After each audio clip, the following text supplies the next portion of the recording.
Hello, I am doctor Sushrut Tated. I am a board certified plastic and cosmetic surgeon और मैं the aesthetic hub Baner Pune में chief consultant plastic surgeon हूँ। आज हम जो टॉपिक के बारे में बात करने जा रहे हैं वो एक बहुत ही कॉमन टॉपिक है जिसका नाम है गायनेकोमेस्टिया। उसे हम कभी कभी मेल बूब्स भी कहते हैं। तो एक स्टडी के अनुसार लगभग 10% मेन में ये प्रॉब्लम पाई जाती है और उसमें से कई सारे जो पुरुष होते हैं वो इस प्रॉब्लम से पीड़ित होते हैं। अब आप बोलेंगे प्रॉब्लम क्या है? तो प्रॉब्लम मेनली कॉस्मेटिक प्रॉब्लम होता है, क्योंकि आज जैसे हम देखते हैं कि हमारा लाइफस्टाइल, हमारा कल्चर बिल्कुल चेंज हो चुका है।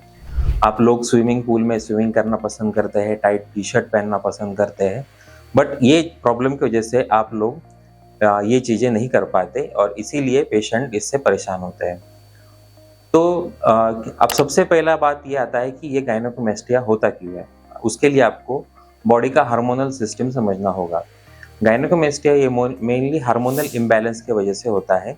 जब आप आपके टीन्स में होते हो यानी 13 ईयर, 14 ईयर, 15 ईयर, तो एक थोड़ा-सा sudden spike of female hormones ये मेल्स में होता है।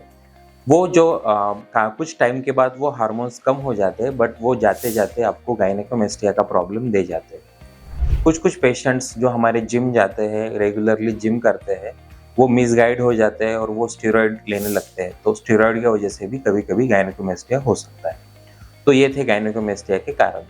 अब हम गायनेकोमेस्टिया को कैसे ट्रीट कर सकते हैं? बहुत सारे पेशेंट मेरे पास आते हैं, मुझे कहते हैं सर कोई टैबलेट है क्या? कोई ड्रग है क्या? तो आपको मैं ये स्टार्टिंग में ही क्लियर करना चाहता हूँ कि जो भी कुछ स्टडी है उसके अनुसार कोई भी टैबलेट और कोई भी ड्रग गायनेकोमेस्टिया का पूरा हल नहीं कर सकता। और गायनेकोमेस्टिया का जो हल है वो सिर्फ और सिर्फ एक सिंपल सी सर्जरी है। गायनेकोमेस्टिया समझने के लिए आपको उसकी ग्रेडिंग भी जानना बहुत ज़रूरी है। गायनेकोमेस्टिया के एक 4 ग्रेड होते हैं, ग्रेड 1, ग्रेड 2, ग्रेड 3 और ग्रेड 4। तो ग्रेड 1 गायनेकोमेस्टिया में जो होता है कि आपका सिर्फ ग्लैंड एरिया जो होता है वो ही हाइपरट्रोफी होता है, वो ही बड़ा होता है, बट उसमें स्किन एक्सेस नहीं होता। ग्रेड 2 गायनेकोमेस्टिया में आपका जो ग्लैंड है वो ग्रेड 1 से कई ज़्यादा बड़ा होता है और पर उसमें भी स्किन एक्सेस नहीं होता। ग्रेड 3 गायनेकोमेस्टिया में आपका कुछ स्किन एक्सेस होता है और आपको ग्लैंड भी रहती है। और ग्रेड 4 गायनेकोमेस्टिया में आपका दोनों स्किन और ग्लैंड दोनों एक्सेस हो जाता है और वो इस हद तक बड़ा हो जाता है कि आपको कभी-कभी ऐसे लगेगा कि ये फीमेल ब्रेस्ट ही है। तो ये होती है गायनेकोमेस्टिया की ग्रेडिंग। गायनेकोमेस्टिया ये एक मोस्टली क्लिनिकल डायग्नोसिस है। ये आपको या हमको देख के ही पता चल जाता है कि ये गायनेकोमेस्टिया है। जब हम गायनेकोमेस्टिया को पाल्पेट करते हैं तो हमें फाइब्रस टिश्यू कुछ हाथ को लग जाता है और ये एक गायनेकोमेस्टिया का साइन होता है।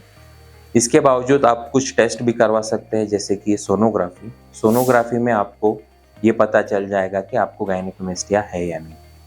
गायनेकोमेस्टिया जो होता है इसमें 2 कंपोनेंट होते हैं। एक होता है फैट कंपोनेंट जो बहुत ज़्यादा होता है, 90% होता है, और दूसरा होता है फाइब्रस टिश्यू का कंपोनेंट वो जो कि अराउंड 10% होता है। अब हम बढ़ते हैं गायनेकोमेस्टिया के ट्रीटमेंट की तरफ। तो गायनेकोमेस्टिया का जब ट्रीटमेंट के लिए आप हमारे पास आते हैं तो हम आपका पूरा डिटेल क्लिनिकल हिस्ट्री लेते हैं। आपको कोई बीमारी तो नहीं, वो हम पूरा तरह से जानकारी लेते हैं। फिर हम आप पे कुछ ब्लड टेस्ट करवाते हैं जिसकी वजह से आपका जो बॉडी का पूरा रूटीन, जो पूरा कंप्लीट पिक्चर है वो हमको समझ जाता है और उसके बाद हम आपको सर्जरी के लिए पोस्ट करते हैं। सर्जरी ये बहुत ही एक सिंपल 1 आवर प्रोसीजर है। इस 1 आवर प्रोसीजर में हम आपका जो फैट है वो एडवांस लाइपोसक्शन के द्वारा बहुत ही मिनिमल से कट में हम निकालते हैं और जो फाइब्रस टिश्यू होता है उसको भी हम बस मात्र 2 सेंटीमीटर के इंसिजन में, जो कि एरियोला के नीचे होता है, उससे हम निकालते हैं। इसका फ़ायदा ये होता है कि जब ये स्कार हील होता है तब वो आपका जो एरियोला का ब्लैक और डार्क एरिया है उसके साथ घुल-मिल जाता है और ये जो स्कार है बाद में आपको ज़्यादा दिखाई भी नहीं देता। और लाइपोसक्शन जो होता है हम बिल्कुल एडवांस टेक्निक से करते हैं जिसके कारण बहुत ही छोटे कट में आपका पूरा फैट टिश्यू निकल जाता है। ऑपरेशन होने के बाद अगर आपको बेहतर लगे तो हम आपको सेम डे डिस्चार्ज करते हैं, या आपको कुछ एंग्जाइटी हो या कुछ पेन हो तो हम आपको हॉस्पिटल में भी रख सकते हैं। नेक्स्ट डे हम आपको डिस्चार्ज करते हैं। डिस्चार्ज करने के बाद आप सेकंड डे ही आपका वर्क चालू कर सकते हैं। जो लोग डेस्क का जॉब करते हैं, डेस्क वर्क करते हैं, वो तो वर्क फ्रॉम होम भी सेकंड डे से स्टार्ट कर सकते हैं।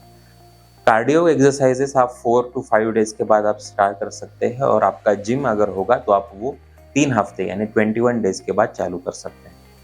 गायनेकोमेस्टिया सर्जरी के बाद आपको हम कुछ दिन के लिए कंप्रेशन गारमेंट भी एडवाइस करते हैं और वो कंप्रेशन गारमेंट आपको कुछ महीनों के लिए पहनना ज़रूरी है ताकि आपका जो चेस्ट का लुक है वो बहुत ही अच्छा लुक आए, बहुत ही सटल फ्लैट लुक आए। तो इसके लिए आपको कंप्रेशन गारमेंट और डॉक्टर का फॉलोअप लेना बहुत ज़रूरी है। गायनेकोमेस्टिया सर्जरी के चार्जेस जो होते हैं वो अराउंड 50,000 से चालू होते हैं। It also depends upon your grade and your condition and the setup in which we are doing the operation.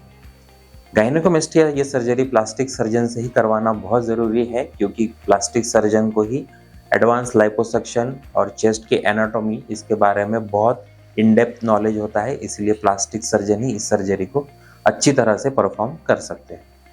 Gynaecomastia से जुड़ी और भी कोई जानकारी चाहिए हो तो आप नीचे दिए गए नंबर पर हमें कांटेक्ट कर सकते हैं। मैं और मेरी टीम हमेशा आपको मदद करने के लिए तैयार है। अगर आपको ये वीडियो पसंद आए तो please like, share and subscribe this video. Thank you.